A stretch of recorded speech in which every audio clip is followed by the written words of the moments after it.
اعوذ باللہ من الشیطان الرجیم بسم اللہ الرحمن الرحیم۔ اللہ تبارک و تعالیٰ کے نام سے شروع جو بڑا مہربان اور نہایت رحم کرنے والا ہے۔ دنیا کی ایک ایسی عجیب و غریب بادشاہت جو اس پوری کائنات میں صرف ایک انسان کو عطا کی گئی۔ اس بادشاہ کی حکومت صرف انسانوں پر ہی نہیں بلکہ اس کائنات کی ہر چیز پر تھی۔ دنیا کی تمام تر مخلوقات، جنات، پریاں، چرند پرند، حیوانات، یہاں تک کہ دنیا کی ہر مخلوق اس بادشاہ کے تابع و فرما بردار تھی، اور اس عظیم الشان سلطنت کا بادشاہ ہواؤں میں سفر کیا کرتا تھا۔ پیارے دوستو، آج کی اس ویڈیو میں ہم آپ کو حضرت سلیمان علیہ السلام کی عظیم الشان اور انوکھی بادشاہت اور ملکہ بلقیس کے بارے میں بتائیں گے کہ اللہ تبارک و تعالیٰ نے حضرت سلیمان علیہ السلام کو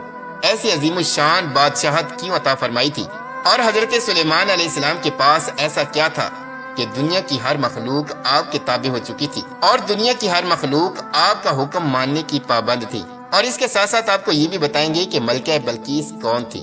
کیا یہ جنات کی اولاد میں سے تھی یا پھر انسانوں کی اولاد میں سے، اس کی قوم آگ اور سورج کی پوجا کیوں کیا کرتی تھی، اور ملکہ بلقیس کا تخت کیسا تھا۔ پیارے دوستو، اس ایمان افروز اور عجیب و غریب داستان کو سننے کے لیے آپ سے ہماری یہ گزارش ہے کہ ہماری اس ویڈیو کو اینڈ تک ضرور دیکھیے گا۔ دوستو، اس دنیا کی تاریخ میں اللہ تبارک و تعالیٰ نے 4 انسانوں کو پوری روئے زمین کی بادشاہت عطا فرمائی۔ ان 4 بادشاہوں میں سے 2 بادشاہ مسلمان تھے اور 2 کافر، لیکن ان 4 بادشاہوں میں سے سب سے انوکھی اور عظیم الشان بادشاہت اللہ تبارک و تعالیٰ نے جس انسان کو عطا فرمائی وہ اللہ تبارک و تعالیٰ کے برگزیدہ نبی حضرت سلیمان علیہ السلام ہے۔ حضرت سلیمان علیہ السلام کی بادشاہت ایسی تھی کہ اللہ تبارک و تعالیٰ نے نہ ان سے پہلے ایسی بادشاہت کسی بادشاہ کو عطا فرمائی، اور نہ ان کے بعد قیامت تک کسی کو ایسی بادشاہت عطا کی جائے گی۔ حضرت سلیمان علیہ السلام اللہ تبارک و تعالیٰ کے وہ برگزیدہ پیغمبر ہیں کہ جن کے تابع اللہ تبارک و تعالیٰ نے دنیا کی ہر مخلوق کو کر دیا تھا۔ جنات، پریاں، حیوانات، چرند پرند، الغرض دنیا کی ہر مخلوق حضرت سلیمان علیہ السلام کی تابع و فرما بردار تھی، یہاں تک کہ اللہ تبارک و تعالیٰ نے ہوا کو بھی حضرت سلیمان علیہ السلام کے تابع کیا ہوا تھا، اور ہوا بھی حضرت سلیمان علیہ السلام کے حکم سے چلا کرتی تھی۔ جب حضرت سلیمان علیہ السلام کا لشکر کہیں پر سفر کرتا تو آپ کے لشکر کے اندر دنیا کی ہر مخلوق موجود ہوتی جو ہما وقت آپ کی خدمت میں حاضر رہتی۔ حضرت سلیمان علیہ السلام کو اللہ تبارک و تعالیٰ نے تمام تر مخلوقات کی بولیاں سکھائیں۔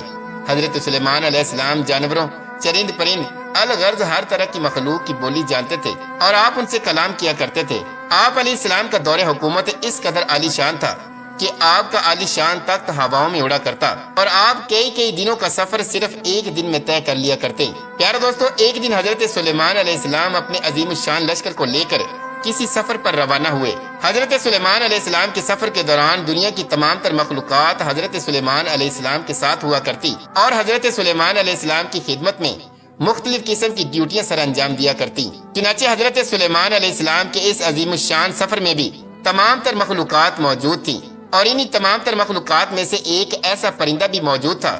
جو حضرت سلیمان علیہ السلام کا سب سے چہیتا پرندہ تھا۔ حضرت سلیمان علیہ السلام کے اس چہیتے پرندے کا نام ہدہد ہے۔ اس کی ڈیوٹی یہ تھی کہ حضرت سلیمان علیہ السلام کا لشکر جہاں کہیں بھی پڑاؤ کرتا تو یہ پرندہ زمین کے اندر سے حضرت سلیمان علیہ السلام کے لیے پانی تلاش کرتا۔ اللہ تبارک و تعالیٰ نے ہدہد کی نگاہ میں ایسی طاقت رکھی تھی کہ یہ پرندہ آسمانوں کی بلندیوں پر اڑتے ہوئے بھی زمین کے اندر سے پانی دیکھ لیتا، اور جہاں پر پانی موجود ہوتا وہیں پر حضرت سلیمان علیہ السلام کا لشکر پڑاؤ کرتا۔ اس طرح پانی کو تلاش کرنے کے بعد اس پانی کو نکالا جاتا، اور اس پانی سے حضرت سلیمان علیہ السلام وضو فرماتے اور دیگر تمام تر ضروریات کو پورا کیا جاتا۔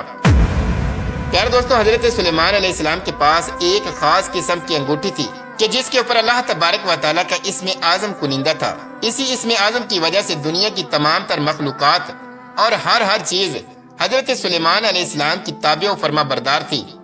پیارے دوستو، اس عظیم الشان جاری سفر کے دوران ایک جگہ پر حضرت سلیمان علیہ السلام نے پڑاؤ کیا، اور وہاں پر پانی کی ضرورت پیش آئی تو حضرت سلیمان علیہ السلام نے اپنے چہیتے پرندے ہدہد کو طلب کیا تاکہ وہ پانی تلاش کرے اور اس پانی سے لشکر کی ضروریات کو پورا کیا جا سکے۔ لیکن جب ہدہد کو طلب کیا گیا تو یہ پرندہ وہاں پر موجود نہ تھا، یہ اپنی ڈیوٹی سے غائب تھا۔ چنانچہ جب حضرت سلیمان علیہ السلام کو ہدہد کے غائب ہونے کا پتہ چلا تو حضرت سلیمان علیہ السلام جلال میں آ گئے، اور جلال میں آ کر فرمانے لگے کہ آج اگر ہدہد نے اپنے غائب ہونے کی قابل قبول وجہ نہ بتائی